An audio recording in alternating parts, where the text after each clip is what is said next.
kasalukuyan na tayo sa pag-asa, si Bagyong Julian nga ay lumakas pa at isa na ngayong super typhoon. Huli nga itong namata ng pag-asa sa layong 235 kilometers west ng Itbay at Batanes. Sa ngayon ay nasa labas na nga ng Philippine Area of Responsibility itong si Bagyong Julian, ngunit asahan na papasok ulit ito ng Philippine Area of Responsibility. Taglay nito ang lakas ng hangin na umaabot sa 195 kilometers per hour malapit sa gitna at pagbugso na umaabot sa 240 kilometers per hour. Kumikilos ito ng mabagal pa westward.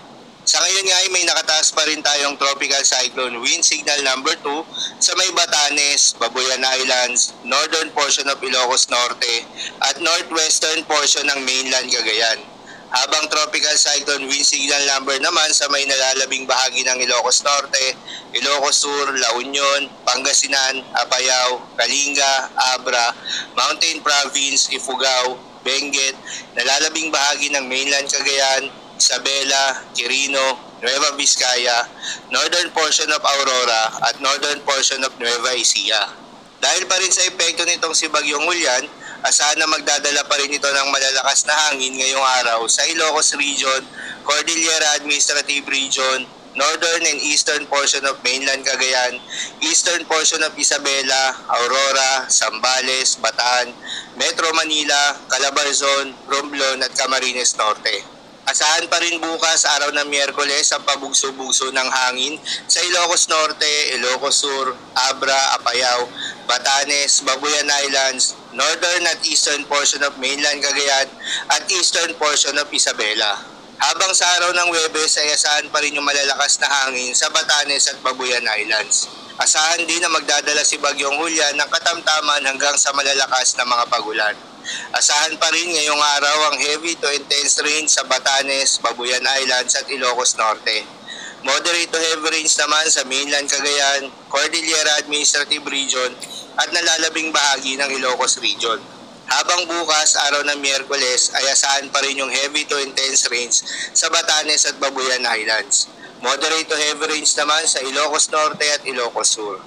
Pinapayuhan ng lahat ng ating mga kababayan na maapektuhan ng Bagyong Julian na mag-ingat sa posibleng banta ng pagbaha at pagguho ng lupa. Para naman sa magiging track nitong si Bagyong Julian, inaasahan na magre-record na itong si Bagyong Julian ngayong araw hanggang bukas sa katubigan ng Timog Kanlurang Taiwan. At inaasahan magla-landfall sa southwestern Taiwan ngayong Miyerkules ng umaga o hapon. Inaasahan itong daanan ng kalupaan ng Taiwan bago ito bumalik muli sa katubigan ng silangan ng Taiwan sa Miyerkules ng gabi o Huwebes ng umaga. Pagkatapos nito ay inaasahang bibilis ang pagkilos nito sa direksyon ng northwestward patungong East China Sea.